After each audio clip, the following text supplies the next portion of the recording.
Well, hello, everyone. I'm Ina Fried, Chief Technology Correspondent at Axios. I assume Mark needs no introduction. Just a gentle reminder, please don't rush the stage. We have more programming. So, we've heard you have just throngs of fans. So They're coming for you, not me. Don't worry. If you don't get my newsletter, I do a daily AI newsletter. Axios.com/newsletters will hook you up. Mark, so good. Put a hand for Ina Fried. Come on. One of the things, if we'd had a drink every time we said the word agent at Davos, we'd all be wasted. One of the things I've been asking a lot of people is... Is that why we set this up? Yes, this is totally. Agent. What are these shots of... Okay. One of the things I've been asking everyone is, when you say agent, what do you mean? Because I've heard, we can stop now, really. Because a lot of people mean a lot of different things. Sometimes I call them little a agents. They're really still returning information. All right, we got a lot to get through. And we're not... Is this the first time you've done a series No, of I'm shots gonna during an watch. interview? Okay. Watch how I do it now. All right. So I'm just when people checking. use that term, a lot of people... When people use think that this is term... water, by the way. They don't realize. A lo- By the end of the interview, it's going to be fantastic. It really is good stuff. Yeah. A lot of people mean different things. Sometimes they really just mean We want returning to thank information. Matthew McConaughey for giving the Pantalones He'll be tequila here all today. week, ladies and gentlemen. Okay. All right. Sometimes they really just mean doing a bunch of stuff but still returning it to a human. Sometimes they mean doing a bunch of research, taking a bit of action. It could mean all the way to really doing automated action, talking to another company's agent. When you talk about this being the agents and agent force, what type of agents are you talking about? Cheers. I'll say digital labor. Let's talk about that. I probably, current CEO of Salesforce, the CEOs who are here today, these are the last CEOs who will only really manage a workforce of only human beings. We are really moving into a world now of managing humans and agents together. So in my own company, the example is I have a site called help.salesforce.com. We get 36,000 support inquiries every single week. If you had gone to it a month ago, then I would tell you, 26,000, bam, resolved by the computer. This week, however, I got another 5,000 resolved because I'm using Agent Force. And because I'm using Agent Force, I just have that much more productivity. Now, I have 9,000 support agents. So I'm already thinking about how can I redeploy them as SDRs, as BDRs, as all these different salespeople, because they don't have as much to do because Agent Force is so productive for them. And that is what agents actually are. And so talk about the types of tasks that are going to be done this year and the ones that are further off. What won't a computer agent be able to do this year that's further out? Okay, I have three examples. I just gave you one. I'll give you a second example is for everybody here is at the show, we're all using this app. And the app is on our phone, and it's how we find, and we've done this now, Salesforce runs all the information management for the World Economic Forum, so all the sessions, all the attendees, the whole information flow, the workflow, it's all in Salesforce. And it has for more than a decade. But this year is different because if you go to the app, you'll see right on the front, there's an agent. And you can click on the agent, and it will look at your history, everything that you like, all the sessions you've been to before, all the times you've been at the forum, et cetera. And then you can say to it things like, hey, what session do you think I would enjoy doing? Or, hey, I want to learn more about AI, make some recommendations to me. In this case, the AI is an agent working on my behalf, helping me to kind of have a more successful Davos. In the other case, hey, the agent is helping me resolve my Salesforce, support issues. And then the third case is this. Right now, I'm actually writing the business plan for my fiscal year 26, which starts February 1st. If you need any help to send the first draft over, I'll give you some feedback. I will be happy to. And here's the thing. Well, you'll understand it by the time we're done with the interview because as I'm working on this, I'm actually using an agent and AI to help me construct my business plan. I've done this incrementally over the last 3 years. This is the most powerful time as the AI has improved. But I have a colleague that I work with in writing the plan, and then I have an AI that I use. And I have learned how to use the AI to be a more effective leader. So these are, the AI is becoming part of our life. We're working with it. It's helping us to be more productive, augment us, get better KPIs, better connections with our customers. So what are some things? This is great. What are some things that are further off? What are some things that you think it's really not going to be here Just by the don't end use of the year? those three initials, AGI, because I think that is the thing that all of a sudden we kind of lose the present moment reality that we're in. I think right now we have this opportunity to really become a lot more effective with AI in our companies specifically. So we have a great customer here at the show, Royal Bank of Canada. They have this wealth management business. It's a very successful part of their business. And we've put an agentic layer on top of how they sell and market and service their clients. And that ability for the agent to be able to actually achieve another level of capability, that's huge for Dave McKay, the CEO. So in a session that we were in, yesterday with a couple hundred CEOs, he's able to talk about how he's actually using AI to make his business better. Now, you've been pretty rough on the idea of co-pilots. You've said Don't get me going. I'm going to get you going momentarily. So we did a story on Tuesday. Microsoft and Google are actually having a hard time getting customers to pay $30 extra per user per month. Okay. I assume that doesn't shock you. Really? Listen. The reality is that Microsoft has really disappointed everybody with this Copilot. All they did is take the OpenAI technology. We all use that. It's like very highly. I just retweeted like the 30 most used apps currently, and like OpenAI was at the top. But all they did was take OpenAI and kind of loosely packaged it together. Microsoft doesn't have a frontier model of their own, as you know. Well, you guys don't either, right? Well, we make many different models, okay, and then we have investments in different frontier model companies, but we're not delivering a consumer-grade product. We're delivering something for enterprise that lets you actually, get that delivered response. Because I did my homework for this meeting. I talked to them. I said, "What would you?" Those guys. What would you Here's say? the And they say you're out of position. They say you're the one who's in trouble. That you don't have a frontier model, and that actually the SaaS. They sound model, very defensive.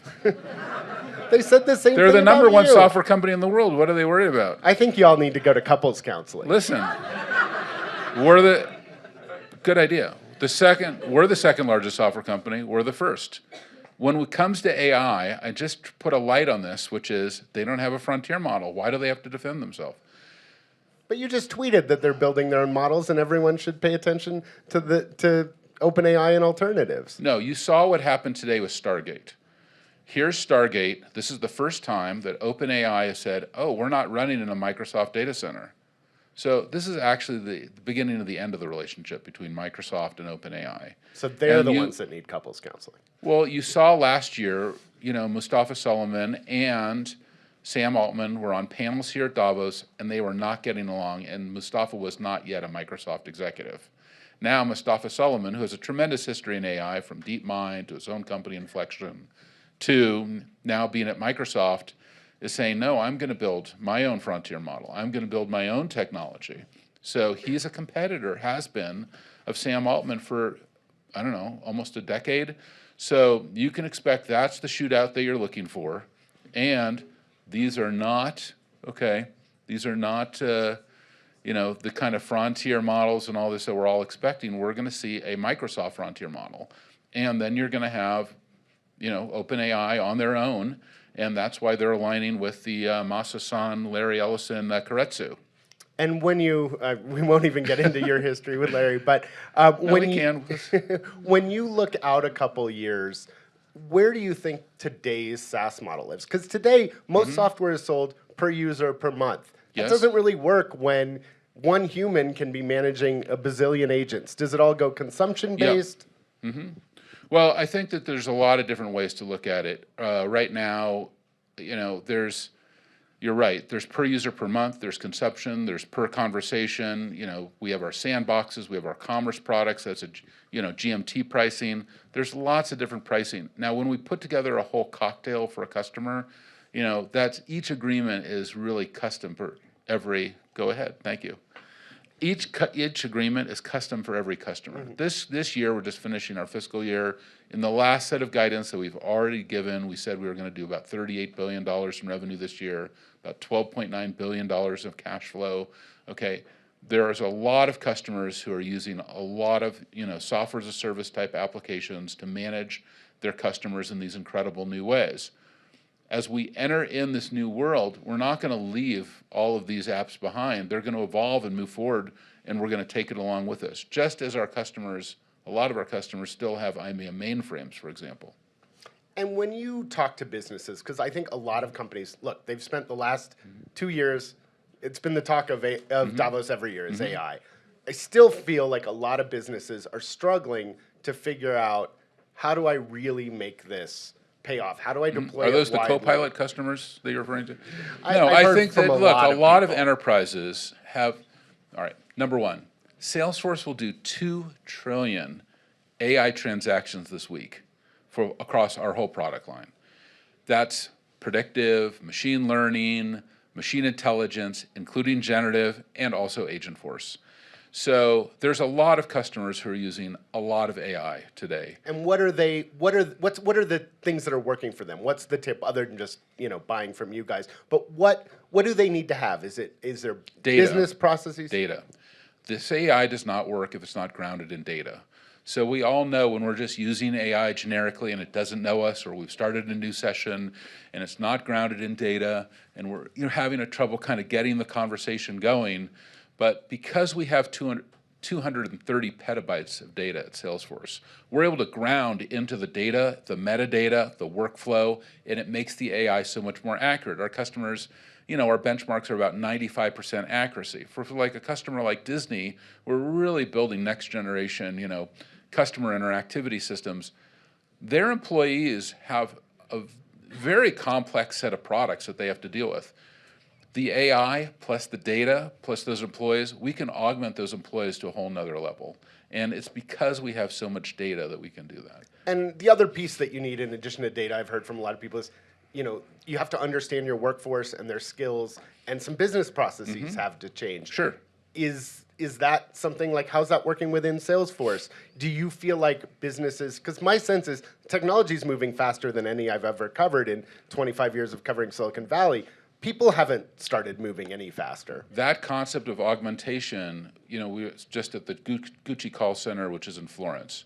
If you go in there a year ago, they were just answering support calls. Hey, my bag needs to get fixed. My vest got ripped. Will you stitch it up for me? Now their sales just went up 30% because we were able to take folks who are just support agents and turn them also into sales agents. That's really the hope on that level. That is, you can augment, or in the example of RBC. And I was actually just giving the Gucci example backstage, not Gucci, but I was saying luxury goods. Right. But they strike me as a little bit unique because they've maintained that highly skilled customer support. Are the companies that outsourced it or automated it years ago going to have a tougher transformation? Absolutely. You really want to have command and control over your data. The more data that you have, the better interactions you're going to have, and also the more automation you're going to be able to achieve. Like that help.salesforce.com site, when you go there, there's 2 ways to run it. One is you don't authenticate in. You're just running it, you're just asking it questions. Now the second one is you actually sign in, you authenticate. Now we know what products you have. We know all the questions you've already asked. We understand a lot about your configuration. We're able to look at your configuration in answering the question. So we're going to give you a better response because we have more data. If you have more data, the AI can work.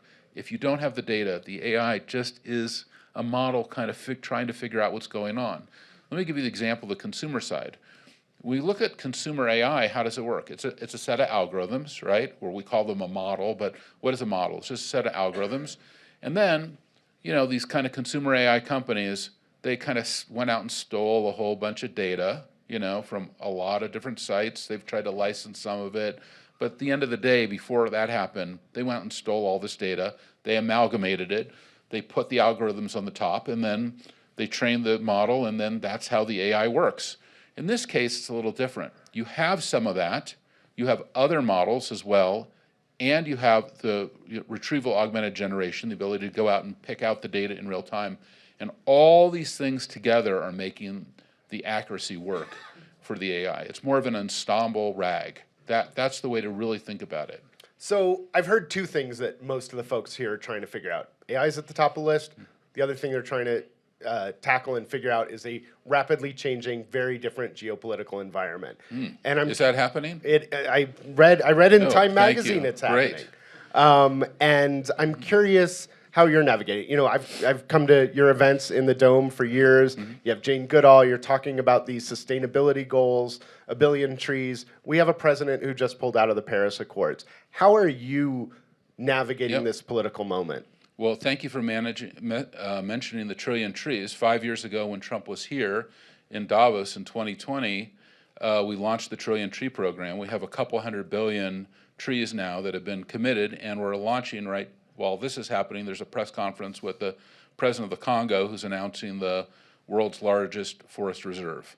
So that is exciting, and that continues to move forward. It's an example that you can have a successful environmental program with the Trump administration. So I'm very grateful for that. Sure, but we pulled out of Paris. I mean, these are not the kinds of things that you've advocated for a long time. And one of the things we saw in the first Trump administration was companies like yourselves willing to stand up and say, our immigrant employees Make no mistake, you know, we've worked with 5 or 6 presidents, I have personally, and different administrations. And listen, presidents change, administrations change. We don't change. We're the same value system that we've always had. We'll continue to do all the things we've ever done. What are our core values? Trust, customer success, innovation, equality, sustainability. We're going to continue to be focused on those 5 things no matter what. So, I mean, obviously, you know, enormous appreciation. A few years back, Indiana wanted to put trans people out of public society. You guys said, no, we won't stand for that. At his inauguration, among the many, many executive orders, Donald Trump issued an executive order saying that it's interesting, he actually made everyone female because he said that sex is determined at conception and all babies start out as female, they don't become male till later. But what he really said These are the little things that we learned during an Ina Fried interview that's very important, so. But he said that trans people don't exist and I'll no longer recognize them. Are you gonna have the communities back that you've had for so many years? My philosophy is actually very simple, which is, and it kind of comes back out of that Indiana example. You know, we have 75,000 employees now, and my job as the CEO is to kind of get their back, and that, you know, somebody's going to come after our employees or discriminate against them in any way, we'll do everything we can to help them, support them. In that case of Indiana, we negotiated a change to the law. We just were advocating, you know, for, hey, just understand what's going on. There was actually, it was a pretty big miscommunication that could have been avoided. Now that I said that, we work in a lot of countries, you know. We work in a lot of cities, a lot of states. And while I can do a lot of things, I cannot do everything. So I've also had to move already almost 300 employees. Employees who say, hey, I don't feel comfortable in this political environment. I'm not happy here. I don't know what's going on. I don't like this. And then, boom, we can push a button. We'll move an employee. Have any asked to move out of the United States yet? No, we have not moved anybody. Are you moving out of the United States? You're not my boss. I haven't had that conversation. I actually have had that conversation. I had it during the first Trump administration that I knew my community was coming under attack, and I have a family and a kid, and you know, my first priority is to keep them safe, and so I have had that conversation. Well, I think each person has to make their own decisions in terms of how they actually feel for themselves. But for our employees, we're a big company. And yes, if a U.S. employee wanted to move, we would move them. And we've moved people in other countries across the board. That's our responsibility. I feel that it's a great part of being at Salesforce. So I want to end on a fun thing. Thank God, we finally got there. We can have another Cheers. Drink. Cheers. We talked right during the pandemic. I can't remember, for the Axios on HBO show. I can't remember if it was over Zoom or how we did it. I don't think it was in person. Yeah, it was definitely not in person. And one of the questions I asked you is, because at the time everyone was working from home, I said, do you regret having signed all those long-term leases and built towers in so many places? And you told me, ask me in a year. Yeah. Well, it's been a little more than a year. Do you regret building all those towers in all those places? Well, we have some gorgeous real estate, and I would say now we can see that there, like if you go to New York, there's nowhere to sit. So, but if you come to San Francisco, even though we've kind of have a mandatory, please everyone come back to work, et cetera, we want to see you, you know, it's hard to people to get, some cities, it's harder to get people to come back than others. I don't know exactly. You've been working remote for a long time. My whole life. Because I have a lot of psychological problems. I need to be in a highly focused environment, you know, and I'm not great in a corporate environment. But, you know, I think for each, and by the way, you know, to that point in neurodiversity, I will just say 25% of our employees have always been remote. So if an employee wants to be remote, we're going to do everything we can to help them be remote. If an employee, we're going to encourage also, though, people coming right out of college, I think it's better for them to be in the office, to get that kind of swivel chair onboarding, to meet people, to kind of get socialized and embraced into the environment. So it's really about, you know, what kind of culture are you creating inside the company? Well, I could talk to you all night. I think we'd love to listen to it, but they do have some other folks they want to listen to. All right, thanks, Ina. Great job. Thank you so much, Thank Marc. You.